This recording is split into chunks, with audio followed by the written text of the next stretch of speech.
আসসালামু আলাইকুম। আজকে আমার এই ভিডিওটা কিন্তু আমাদের মুসলমান ভাই এবং বোনদের জন্য।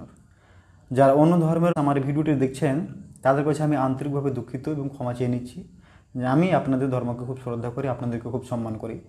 এই সম্মানটুকু রেখেই কিন্তু আপনাদেরকে বলছি এই ভিডিওটা হচ্ছে আমার মুসলমান ভাই এবং বোনদের জন্য।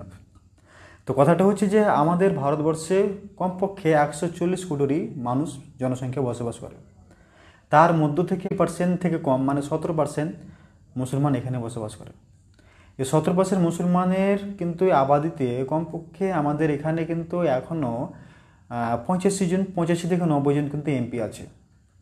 এবার ধরুন যে এতগুলো এমপি থাকাতে যখন ওয়াকফ বোর্ডের বিরুদ্ধে ওয়াকফ বোর্ড মুসলমানদের বিরুদ্ধে যে একটা বিল নিয়ে আসে, সেই বিলটা বিরোধিতা করার জন্য পার্লামেন্টের মধ্যে লড়াই করার জন্য কিন্তু মাত্র একজনই, তার নাম হচ্ছেন আসাদুদ্দিন ওয়াইসি, যে মিম পার্টির লিডার এবং এমপি এখনও আছেন।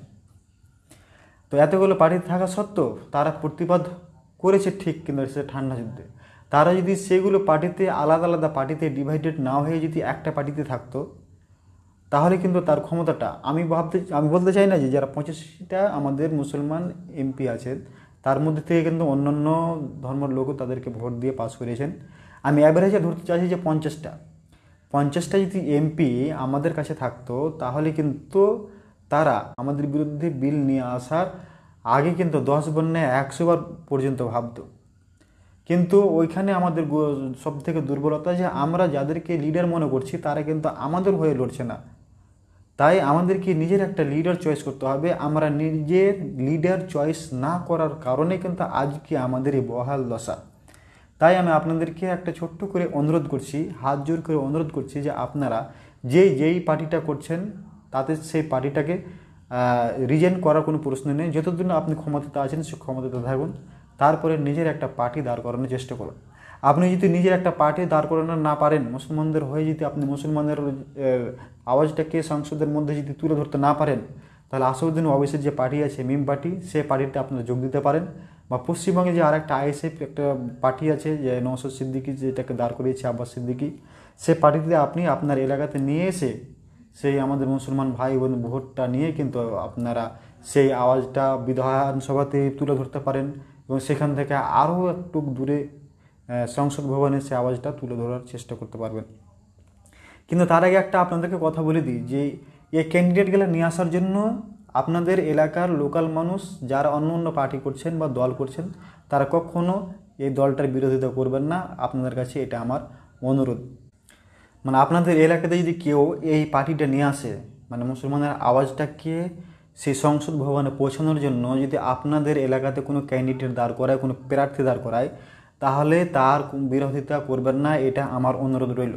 যদি আপনারা সেই বিরোধিতা করেন তাহলে কিন্তু সেই ছোট্ট থেকে যে অঙ্কুর হয় আস্তে আস্তে যে বড় হয় সেই জিনিসটি কিন্তু বন্ধ হয়ে যাবে।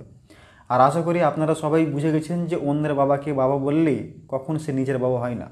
কারণ আপনি টিএমসি, কংগ্রেস, সিপিএম আর সপা অনেকগুলো পার্টি করেছেন, সে পার্টিগুলি আপনাদের হয়ে এখনও পর্যন্ত কোনো শব্দ ফুসকে উঠায়নি। যদি উঠাই তাহলে আমরাকে একটা ভালো লিডার চয়েস করতে হবে। সেই লিডারের মাধ্যমে কিন্তু আমাদের বক্তব্যটা আমরা পুরো ভারতবর্ষের মধ্যে রাখতে পারবো, সারা বিশ্বের মধ্যে রাখতে পারবো যে আমাদের ওপরে এইভাবে অন্যায় হচ্ছে। দেখুন, এটা পার্টিটা একটা নতুন পার্টি জাগানোর জন্য কিন্তু অনেকটা কষ্টসাধ্য ব্যাপার, অত সহজে সেটা দাঁড় করানো যাবে না। কিন্তু সেটা দাঁড় করানো একবারে যাবে না, ঠিক আছে, কিন্তু আগাদিকে ভবিষ্যতে আমাদের পিঢ়ির যাতে সুবিধা হয়ে যায়, তারা যাতে পরবর্তীতে একটা ডিসিশন নিতে পারে যে আমরা কাকে চয়েস করব, তাদের কাছে যাতে সেই অপশানটা থাকে। আর এখন যদি আপনি সে পার্টিটা না দাঁড় করান, আপনার কাছে যদি কোনো অপশানই না থাকে, তাহলে সেটা তারা কীভাবে বুঝবে যে আমাদেরকে কোন দিকে যেতে হবে, তাদের দিশা কোন মনে আছে। তো এই জন্য আপনাদেরকে অনুরোধ করছি যে আমাদের ধর্মটাকে বা আমাদের ওপর যে নির্যাতন, অন্যায়, অত্যাচার হচ্ছে, সেই অন্যায় অত্যাচারকে রুখে দাঁড়ানোর জন্য আমাদের একটাই উপায় রয়েছে, সেটা হচ্ছে আমাদেরকে পলিটিক্সে নামতে হবে। আর পলিটিক্সটা হবে একদম শান্ত, ঠান্ডা মেজাজের, অহিংসা। এতে যাতে 1% কোনো হিংসা না থাকে। হিংসা করে কোনো দিন পলিটিক্সে আসা যাবে না, জনসাধারণের উন্নতি করা যাবে না, আমাদের কথা সারা বিশ্বের কাছে দরবারে রাখা যাবে না। সব কিছু কিন্তু আমাদের অহিংসার পথে আসতে হবে, যাতে কোনো রকম হিংসা না হয়, ঝামেলা না হয়, মারামারি কাটাকাটি সেরকম না হয়। আমরা 5 বছরের জায়গায় 50 বছরে সে ক্ষমতাতে আসবো, কিন্তু আস্তে আস্তে আসবো, মানুষের ভালোবাসা বা মানুষের উপকার করার পর বা মানুষের পাশে দাঁড়িয়ে আমরা যতটুকু সময় পাবো তা দিয়ে সামনে আসার চেষ্টা করব। ধন্যবাদ, ফের দেখা হচ্ছে অন্য কোনো একটা ভিডিওতে।